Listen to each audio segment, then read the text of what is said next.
السلام علیکم دوستوں، میں ہوں آپ کا دوست غلام مصطفیٰ عمرانی۔ ہمارے چینل جواد انفو ٹی وی میں آپ کو خوش آمدید کہتے ہیں۔ دوستوں، مشورہ ہماری زندگی میں بہت اہمیت رکھتا ہے۔ اکثر ایسے کام جو ہم نے کبھی سوچے بھی نہیں ہوتے، وہ مشورہ کرنے سے نہ صرف ہمارے دماغ میں آتے ہیں بلکہ کبھی کبھار انسان مشورہ لینے کی وجہ سے کامیابیوں کی سربلندیوں تک جا پہنچتا ہے۔ شرط یہ ہے کہ ہمیں مشورہ درست ملا ہو۔ اگر مشورہ غلط مل جائے تو انسان کامیابی کی سیڑھی سے ایسے گرتا ہے کہ اس کو سنبھلنے میں بہت عرصہ لگ جاتا ہے۔ دوستو، کامیابی اور درستگی کے لیے یہ بہت اہم ہے کہ ہمیں یہ علم ہو کہ مشورہ کب، کہاں، کس سے اور کیسے لینا ہے۔ دوستو، مشورہ کرنا بہت ہی ضروری ہے۔ جبھی تو ہم استخارے کی صورت میں اللہ پاک سے مشورہ کرتے ہیں کہ جو کاروبار یا کام میں شروع کرنے جا رہا ہوں، کیا وہ درست اور میرے حق میں بہتر ہے یا نہیں۔ دوستو، مشورہ کرنے والے کو کبھی ندامت نہیں اٹھانی پڑتی۔ اگر آپ چاہتے ہیں ہمارا کام درست طریقے سے ہو تو اس کے لیے مشورہ کرنا بہت لازمی ہے۔ درست منزل تک پہنچنے کے لیے ہمیں ایڈوائز کے راستے سے جانا پڑے گا۔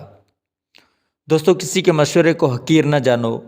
کوئی تم سے چھوٹا تم کو مشورہ دے تو اس پر بھی غور ضرور کر لینا، کیونکہ غوطہ خور اگر پانی میں جائے تو اس کی اتنی اہمیت نہیں ہوتی، لیکن اگر وہ پانی کی تہہ تک جا کر موتی ڈھونڈ کر لائے تو سب کی نظروں میں آتا ہے اور سب اسے تکتے ہیں، کیونکہ خاطرتا اس کی ہیروں کی وجہ سے، ان موتیوں کی وجہ سے ہو رہی ہے۔ تو کوئی چھوٹا بھی آپ کو مشورہ دیتا ہے تو یہ نہ دیکھیں کہ مشورہ دے کون رہا ہے، بلکہ یہ دیکھنا چاہیے کہ وہ کیا مشورہ دے رہا ہے۔ دوستو، مشورہ اس سے کرنا چاہیے جو علم والا ہو۔ ہر شخص آپ کو اچھا مشورہ دے یہ کبھی نہیں ہو سکتا، کیونکہ ہر شخص میں الگ الگ کوالٹی اللہ پاک نے رکھی ہیں۔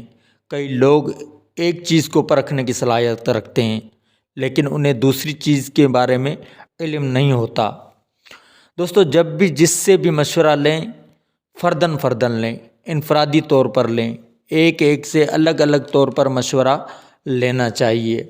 اگر آپ مشورہ لیتے ہیں تو ہر کسی کی رائے الگ الگ آپ کو ملے گی۔ اگر ایک ساتھ آپ کو 10 بندوں سے مشورہ لیتے ہیں تو اس میں ہو سکتا ہے کہ بحث و مباحثہ شروع ہو جائے۔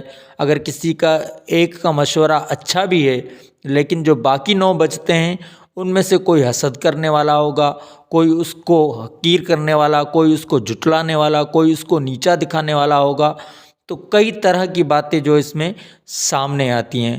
اگر آپ الگ الگ اور فرداً مشورہ لیتے ہیں تو یہ اس سے زیادہ بہتر ہے کہ آپ سب سے مل کر لیں۔ پھر جس کا مشورہ آپ کو زیادہ بہتر لگتا ہے تو اس پر عمل کرنا چاہیے۔ دوستو، ایسے لوگ جن سے مشورہ نہ لینا چاہیے، کن لوگوں سے مشورہ نہیں لینا چاہیے؟ ایک تو بھوکے شخص سے کبھی مشورہ نہ لیں، کہ بھوکا شخص جب تک وہ کھانا نہ کھا لے، پیٹ نہ بھر لے، تب تک اس سے مشورہ نہیں کرنا چاہیے، کہ وہ بھوک کے عالم میں مشورہ آپ کو درست نہیں دے پائے گا۔ اسی طرح پیاسے سے کبھی مشورہ نہ لیں، کہ جب تک وہ پانی نہ پی لے، کہ پیاس کی صورت میں وہ آپ کو کبھی بھی صحیح مشورہ نہیں دے سکتا۔ اسی طرح قیدی سے مشورہ نہ لیں جب تک وہ رہا نہ ہو جائے۔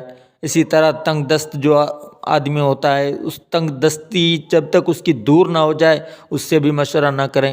اسی طرح خوف زدہ آدمی، جسے کسی بات کا خوف ہو، کسی بات کا ڈر ہو، اس سے بھی کبھی مشورہ نہیں کرنا چاہیے۔ اسی طرح جاہل سے، اپنے دشمن سے، حاسد سے، ریاکار سے، بزدل سے، کنجوس سے اور خواہش کی پیروی کرنے والا۔ جاہل تو خود گمراہ ہوتا ہے، اسی لیے اسے نہیں کرنا چاہیے، کہ آپ کو وہ کبھی جاہل درست راہ نہیں دکھا سکتا۔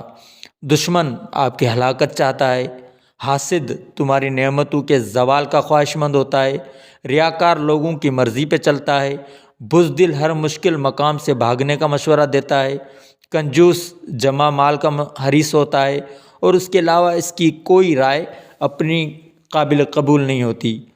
خواہش نفس کی پیروی کرنے والا خواہشات کا اسیر ہوتا ہے اور خواہشات کی مخالفت کرنے پر قادر نہیں ہوتا۔ دوستو اسی کے ساتھ ہم اجازت چاہتے ہیں۔ اگر آپ کو ویڈیو اچھی لگی ہو تو ویڈیو کو شیئر کریں، چینل کو سبسکرائب کریں۔ ملتے ہیں اگلی کسی ویڈیو میں، تب تک کے لیے اللہ حافظ۔